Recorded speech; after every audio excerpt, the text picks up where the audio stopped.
तो एक बार फिर स्वागत है आपका यूनिक आई अकेडमी बाई गुलफाम अली राजी में। तो आज हम असहयोग आंदोलन पर आपसे डिस्कशन करेंगे। इससे पहले की वीडियो में हमने बंग भंग मूवमेंट से शुरू करके बंग भंग मूवमेंट, उसके बाद गांधी जी के जो चंपारण खेड़ा और अहमदाबाद मिल मजदूर आंदोलन है उनके बारे में, खिलाफत और रोलेट के बारे में काफ़ी आपसे डिस्कशन किया है। उनको जानना अगर आप चाहें तो पीछे की वीडियो देख सकते हैं, और असहयोग आंदोलन को या इस वीडियो को अच्छी तरह समझने के लिए आपको पुरानी वीडियो देखनी चाहिए। आपकी सुविधा के लिए हमने बोर्ड पर सारे नोट्स लिख दिए हैं। अभी इसको डिस्कस करने के बाद मैं स्क्रीन से हट जाऊंगा, आपके सामने से हट जाऊंगा, आप लोग स्क्रीनशॉट ले लेंगे। लेकिन स्क्रीनशॉट लेकर के उसको सेव कर लेना वो काफ़ी नहीं है। स्क्रीनशॉट लेने के बाद आप इन सभी नोट्स को अपनी नोटबुक में अवश्य लिखेंगे।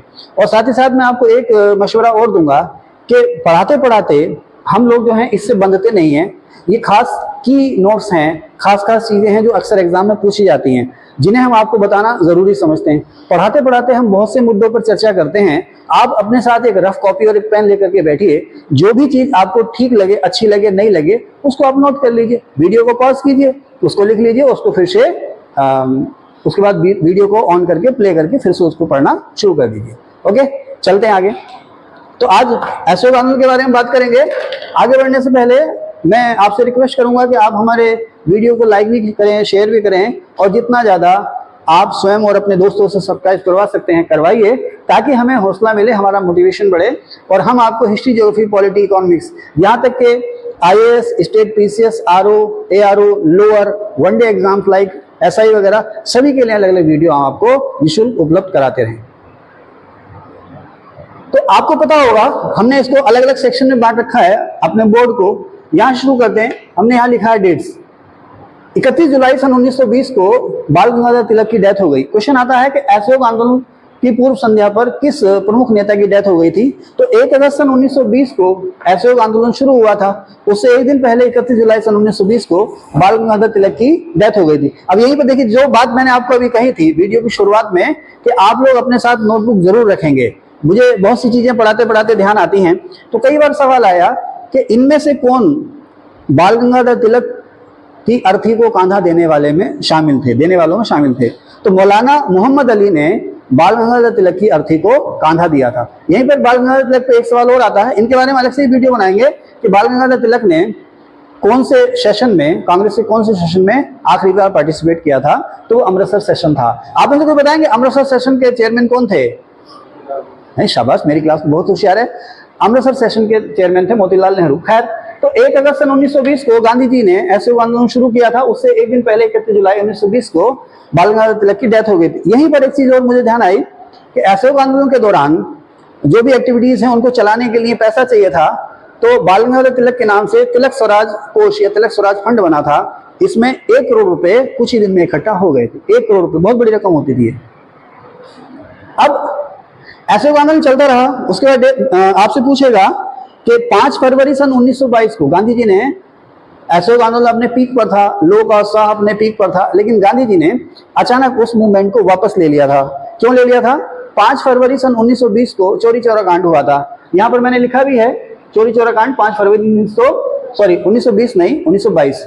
तो 5 फरवरी 1922 को चौरी चौरा कांड हुआ था। अच्छा, जो आप पुरानी बुक्स देखेंगे उसमें चौरी चौरा आपसे पूछा जाएगा कि चौरी चौरा कहाँ है, तो उसमें डिस्ट्रिक्ट गोरखपुर दिया हुआ है। लेकिन अब एक्चुअली जो चौरी चौरा है वो डिस्ट्रिक्ट देवरिया में आ गया है। गोरखपुर को अलग करके, गोरखपुर से अलग करके देवरिया जिला बना है। तो जो नई बुक्स हैं उनमें देवरिया है, जो पुरानी बुक्स हैं उसमें गोरखपुर है। तो चौरी चौरा जो जगह है वो देवरिया में है। तो चौरी चौरा कांड की वजह क्या थी? एक्चुअली क्या हुआ, असहयोग आंदोलन जो था अपने पीक पर था, और हमारे देश का कोई भी हिस्सा ऐसा नहीं था जो असहयोग आंदोलन का जहां पर प्रभाव ना हुआ हो। जो भी गांधीवादी एजेंडा था, जिसको जैसे समझ में आ रहा था वैसे अपनी एक्टिविटीज कर रहे थे। तो चौरी चौरा जो कस्बा है, वहां पर पुलिस ने कुछ लोगों को या कुछ आंदोलनकारियों को अरेस्ट कर लिया था। अरेस्ट करने के बाद उनको थाने में बंद कर लिया था। इससे भीड़ जो थी वो उग्र हो गई थी या गुस्सा आ गई थी। भीड़ ने थाने को घेर लिया। थाने को जब घेर रहा तो कुछ पुलिस ने भड़काऊ कार्यवाही की, इससे भीड़ भड़क गई और उन्होंने थाने को आग लगा दी। इसमें बहुत सारे पुलिस वाले मारे गए। इसी घटना को कहते हैं चौरी चौरा कांड, और ये हुई थी घटना 5 फरवरी सन 1922 को चौरी चौरा देवरिया में। इसके बाद गांधी जी जो थे व्यथित हुए। उन्होंने एक स्टेटमेंट भी दिया था, लिख लेना इसको, कि स्वराज ने मेरे नथुनों में बदबू भर दी। आप लोग भी लिख लीजिए जल्दी से अपनी नोटबुक में लिख लीजिए।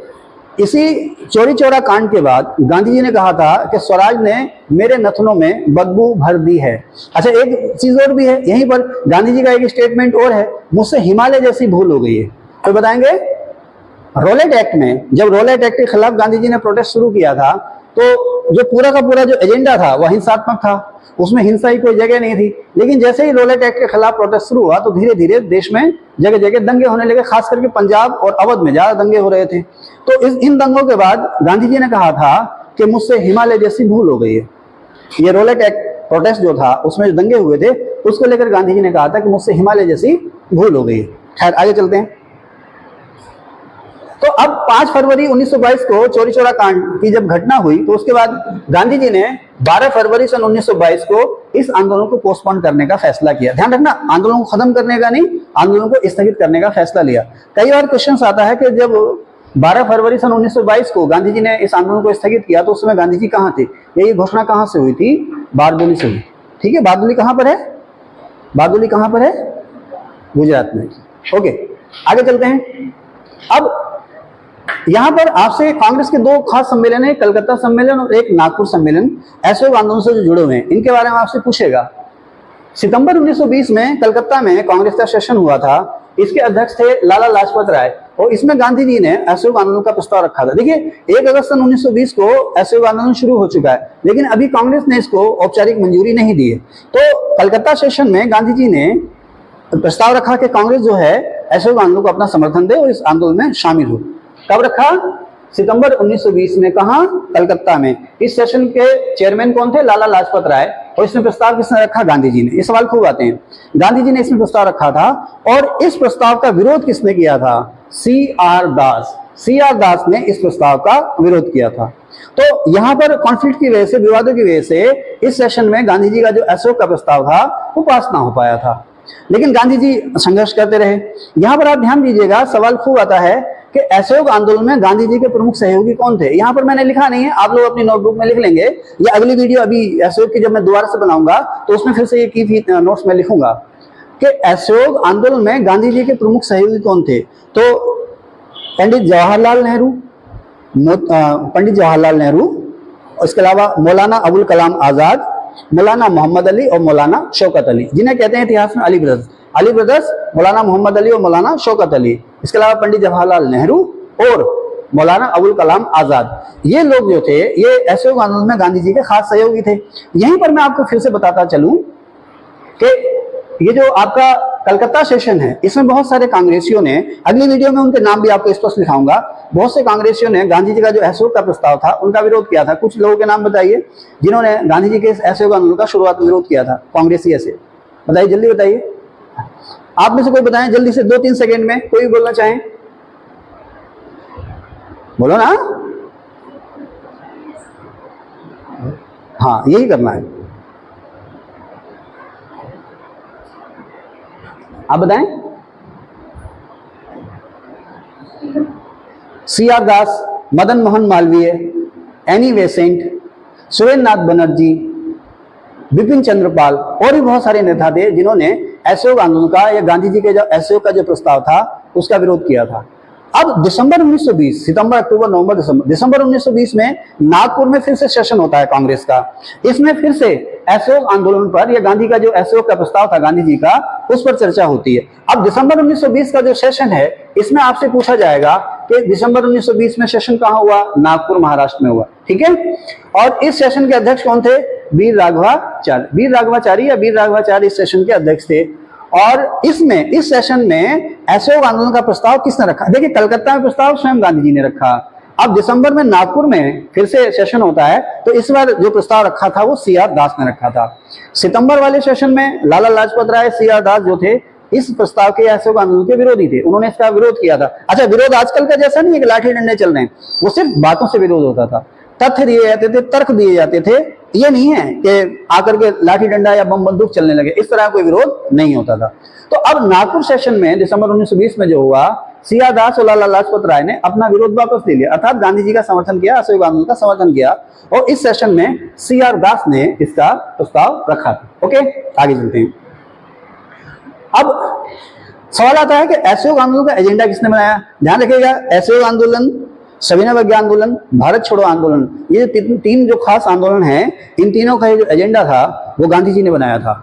तीनों का एजेंडा गांधी जी ने बनाया था। ध्यान रखें, इस चीज का ध्यान रखें आप लोग। आगे की वीडियो में आपको बताऊंगा, इन पे जो बताऊंगा तो भी ध्यान आएगा। तो मैंने बता दिया कि इन तीनों का एजेंडा गांधी जी ने बनाया था। अब जो गांधी जी ने जो एजेंडा बनाया था, एजेंडा समझ रहे हैं कि असहयोग आंदोलन में हमारा जो एक्शन है वो क्या होगा, क्या करना है और क्या नहीं करना है। अगली वीडियो में आपको मैं ये बताऊंगा कि प्रस्ताव पेश करते हुए क्या कहा गया था कि अब हमने ब्रिटिश राज के भीतर और हुआ तो उससे बाहर भी जाकर के बजाय संवैधानिक तरीकों के सक्रिय प्रतिरोध के द्वारा स्वराज की प्राप्ति करनी है। इस अगली वीडियो में आपको इसको लिखाऊंगा। फिलहाल अपने जो मैंने बोर्ड पे नोट्स लिख रखे हैं उन्हीं पे मैं सीमित रहता हूं। तो एजेंडा का मतलब है कि हमने क्या करना है क्या नहीं करना है, कार्यवाही आप कह सकते हैं उसको, क्या करना और क्या नहीं करना है। तो मैंने इसको दो हिस्सों में बांटा है, एक जो हमने जिसका बायकॉट करना है, बहिष्कार करना, और एक जिसको हमने अपनाना है। अच्छा, आगे बढ़ने से पहले मैं आपको बता दूं कि जो कैमरा है और बोर्ड है उसकी सीमित है। अगर आपके पास नए मोबाइल हैं तो आपको 2 बार उसको फिंगर को लगाएंगे तो आपकी स्क्रीन अपने आप ही बड़ी हो जाएगी, अपने आप ही जूम हो जाएगी। इसके अलावा अगर आप वीडियो देख रहे हैं, आपको कम दिखाई दे रहे हैं, बोर्ड कम दिखाई दे रहे हैं, तो आपको जूम कर सकते हैं। मेरी शक्ल दिखे ना दिखे आपको इससे कोई लेना देना नहीं है, आपको लेटेस्ट दिखने चाहिए, ठीक है। तो मुझे पता है मेरी शक्ल कैसी है, तो ठीक है, अब आपको लेटेस्ट दिखने चाहिए। इसके अलावा आप चलती वीडियो को जूम भी कर सकते हैं। इसके अलावा आप स्क्रीनशॉट लेकर के बाद में उसको जूम करके भी देख सकते हैं। ओके, ठीक है। तो बहिष्कार हमने किसने करना था? विदेशी वस्तुओं का। आप देखिए ना, बंग भंग आंदोलन से ही विदेशी वस्तुओं का बहिष्कार शुरू हो गया था और ये अगस्त क्रांति तक ये बहिष्कार चलता रहा। क्या थी अगस्त क्रांति? विमल, अगस्त क्रांति क्या थी? अगस्त क्रांति अकरम, क्या थी अगस्त क्रांति? आप में से कोई कमेंट कीजिए। अगस्त क्रांति, जुनैद, अगस्त क्रांति क्या थी? गौरी, प्रियंका, प्रियंका पांडे, प्रियंका, गौरी, गीता, क्या थी अगस्त क्रांति? जल्दी बताइए। हाँ, यस, 9 अगस्त सन 1942 को भारत छोड़ो आंदोलन शुरू हुआ था और उस आंदोलन को एक्चुअली अगस्त क्रांति भी कहते हैं। लिख लीजिएगा आप लोग, अक्सर आता है अगस्त क्रांति। अभी 9 अगस्त आने वाली है आज। अब भविष्य में हो सकता है 10 साल बाद भी आप लोग ये मेरी वीडियो देखें, क्योंकि जब ये यूट्यूब पे आ जाएगी तो ये पड़ी रहेगी, वहीं पड़ी रहेगी। तो आज 7 अगस्त है, 7 अगस्त सन 2023 को हम अपनी वीडियो बना रहे हैं। परसों यानी कि 9 अगस्त को अगस्त क्रांति दिन मनाया जाएगा। और परसों के न्यूज़पेपर पढ़िएगा, हर न्यूज़पेपर में आपको अगस्त क्रांति या भारत छोड़ो आंदोलन पर कोई ना कोई आर्टिकल मिलेगा। आप ध्यान रखें, अखबारों के आर्टिकल आप जरूर पढ़ें।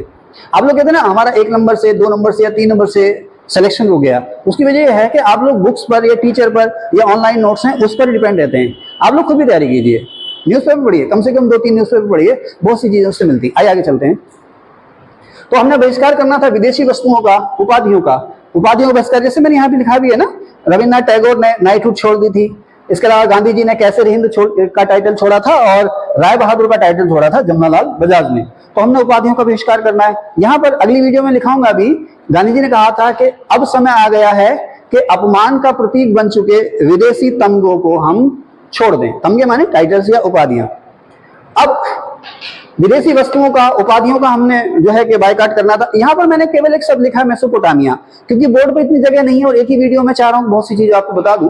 तो मेसोपोटामिया जो है इराक का पुराना नाम है, इराक का पुराना नाम मेसोपोटामिया है। इस आंदोलन के समय में गांधी जी ने एक एजेंडा बनाया था और भारतीयों से आह्वान भी किया था कि ब्रिटिश फौज जो कि मेसोपोटामिया या इराक के मोर्चे पर लड़ाई लड़ रही है, तो उसमें भारतीय भाग ना लें। लेकिन ध्यान रखना, बहुत सी किताबों में ये क्लियर नहीं है। भारतीय सैनिक के रूप में, सोल्जर के रूप में तो उसमें पार्टिसिपेट करें, लेकिन जो नॉन सोल्जर वर्कर्स हैं, असैनिक जो कर्मचारी हैं, जैसे उसमें कपड़ा धोने वाले हैं, ड्राइवर भी होंगे, खाना बनाने वाले भी होंगे, कपड़ा प्रेस करने वाले भी होंगे, और बहुत सारे सहायक वर्कर होते हैं जो फौज को लड़ने के लिए, टेक्नीशियन भी होते हैं, तमाम तरह के लोग होते हैं। सोल्जर के अलावा एक सोल्जर होता है, उसके साथ 4 हेल्पर होते हैं फौज में। ऐसी थोड़ी